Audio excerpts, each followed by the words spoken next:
Hi guys, ఎలా ఉన్నారు అందరూ? అసలు మ్యాటర్ ఏంటంటే నేనైతే ఈరోజు సంతకి వెళ్ళొచ్చాను. సంతకైతే వెళ్ళేసి 1 వీక్కి సరిపడా వెజిటేబుల్స్, ఫ్రూట్స్ తీసుకొచ్చుకుంటాను. సో మీరు ఎలా తెచ్చుకుంటారో కమెంట్ చేయండి. సో ప్రస్తుతానికైతే నేను మొత్తం తెచ్చేసుకొని ఇలా అయితే వీడియో షూట్ చేసుకున్నాను అనమాట. వారానికి సరిపడా మొత్తం తెచ్చుకుంటాను, కావలసిన వెజిటేబుల్స్, ఫ్రూట్స్. సో ఇలాగ కావాల్సినవన్నీ తీసుకొచ్చుకుంటాను. మాకైతే ఇక్కడ ఎవ్రీ వీక్ ఒక ఒక సాటర్డే సంత అయితే జరుగుతుందనమాట. సో సాటర్డే సంతలో అన్నీ ఉంటాయన్నమాట.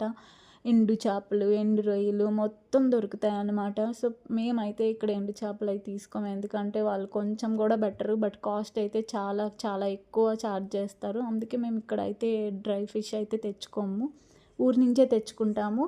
అండ్ దట్టు మేము ఎక్కువ కూడా తినమన్నమాట. సో మీరు ఏమేమి తింటారు, మీకు ఎక్కువ ఏది ఇష్టమో కమెంట్ చేయండి గైస్. నేనైతే ఇలా మొత్తం కావాల్సినవన్నీ తెచ్చుకొని వీడియో తీసుకుంటున్నాను అనమాట, మీకు చూపిద్దామని చెప్పి. సో వాటర్ మిలన్ కూడా తీసుకున్నాను. మాకైతే వాటర్ మిలన్స్ ఇక్కడ చాలా తక్కువకే అమ్ముతున్నారు. ఇవాళకి ఇంతే గైస్. వీడియోని లైక్ చేసి, కమెంట్ చేసి, షేర్ చేయండి. Okay, bye guys.